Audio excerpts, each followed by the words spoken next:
Meron na naman tayong gagawin dito sa ating terrace, kaya heto, linis day muna ngayon. So yung mga pintura dyan at yung mga nakalagay dyan, ng mga anik-anik na hindi na ginagamit, ayan na nga po at ibinaba ko na. Ay, kami pala ni Don Beno. Pero yung mesa tsaka yung upuan dito muna pansamantala kasi hindi pa nga po natitibag yung ating dating banyo doon sa baba. Marami na pala mga pintura na wala ng laman dito. Pati tong tray ng itlog, ayan, dito muna siya pansamantala kasi wala pa akong paglalagyan sa tindahan at hindi pa kami nakakapamili. So ako, inipon ko siya dyan sa may bandang hagdanan. Si Don Benok naman yung bumababa kasi alam niyo na hinihingal talaga. Pati itong upuan natin na dapat ay nasa baba, inakyat muna namin dito kasi masikip pa nga. Pati ang floated panel may paggagamitan po tayo na. Hindi naman siya sa gabal kaya dyan muna siya. Wala tayong paglalagyan sa loob. Pati itong skim coat, ayan, papababa ko na rin to para malinis na kahit papaano. So dahil may ginawa si Don Benok, ito ako muna ang nagbaba nung iba. Medyo hinihingal-hingal na talaga ang kasambahay nyo dyan. Alam nyo na, kaunting kilos lang talaga. Ano na pag-akyat panaog, ay nako, talaga sobrang nakakahingal. Itong skim coat, hindi ko na ibababayan kasi sobrang bigat niya. So ganito yung itsura ng ating balcony ngayon sa taas. Naalala nyo, yan lang side na yan ang meron nalagyan ng epoxy. So ngayon meron dumating sa atin ngayon na Gotti na epoxy colored sand floor paint.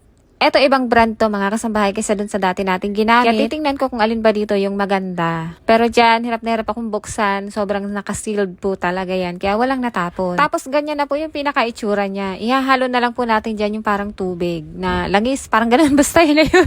At ayan pa yung itsura nung dati nating gagamitin. Tapos ito naman po ngayon. So mabilis lang to mga kasambahay. Pag-halo-haloin mo lang po yan, yung dalawang ingredients na yan. Ito nga pala ay 5 kilo na din. Hindi ko alam kung hanggang saan yung malalagyan natin ito. Pero ang tansya ko, bali tatlong 5 kilo po yung magagamit natin. Di pa kasama yung sa overlap nun ha. Parang dito lang po yun sa harapan. So namo problema ako dito sa may kulay na yan kasi parang tatagos po yan. Kasi dito sa luma nating ginamit, ayan, kitang-kita nyo naman yung discoloration ng sahig natin. So ito yung sinasabi ko sa inyo na ihahalo nyo lang dito. Ayan po yun. Tapos hahalo-haluin nyo lang po siya hanggang sa wala na kayong makikita dyan na parang langis. So shortcut na, okay na po yan. Ayan, at pinunasan na po yung sahig para matanggal yung ibang alikabok. At nung natuyo na, nilagay na nga po ni Don Benok. At tingnan nyo naman yung pagkakaiba ng dalawa. Pareho naman sila ng kulay, sesame gray yan. Pero magkaiba yung itsura nila. Yung isa may pagka-dark at yung isa naman may pagka-white. Pero hayaan mo na, okay lang yan. Ang mahalaga naman ay malagyan natin to lahat na sahig natin. At mabibigyan ko rin kayo ng clue kung alin ba yung mas maganda sa dalawang brand na to. Ito ay sa experience lang naman namin ni Don Benok. Bahala na kayong tingnan kung ano ba talaga ang maganda dyan. Bala kayo. Kung yung dati natin sakto lang yung parang sand na kasama niya, eto marami. Kaya kahit manipis lang yung ipahid nyo, hindi makikita yung pinakakulay ng ilalim ng sahig natin.